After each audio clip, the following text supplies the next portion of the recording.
Syidaralun, tidak ada kepastian terhadap 111 pengungsi Rohingya yang saat ini berada di Balai Desa Kantor Camat Muara Batu, Aceh Utara, akhirnya diboyong ke kantor Bupati Aceh Utara di Landeng Lok Sukun pada Kamis 24 November 2022 sore.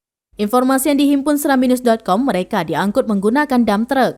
111 pengungsi Rohingya sudah 10 hari terdampar. Tepatnya pada 15 November 2022 lalu di pesisir pantai Menasaluk, Kecamatan Muara Batu, Aceh Utara.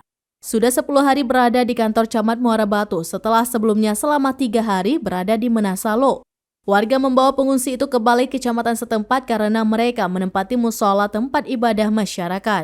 Dilansir serambinews.com, pihak Kecamatan Muara Batu serta Camat membenarkan sekitar pukul 17.30 waktu Indonesia bagian Barat, pengungsi Rohingya menggunakan 3 dump truck diangkut ke kantor Bupati Aceh Utara.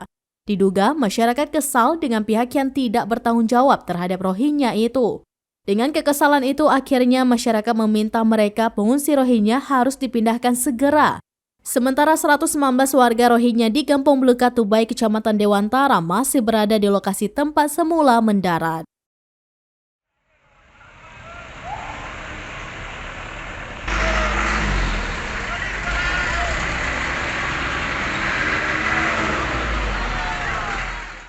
Dari Aceh Utara, Zaki Mubarak, serambinews.com.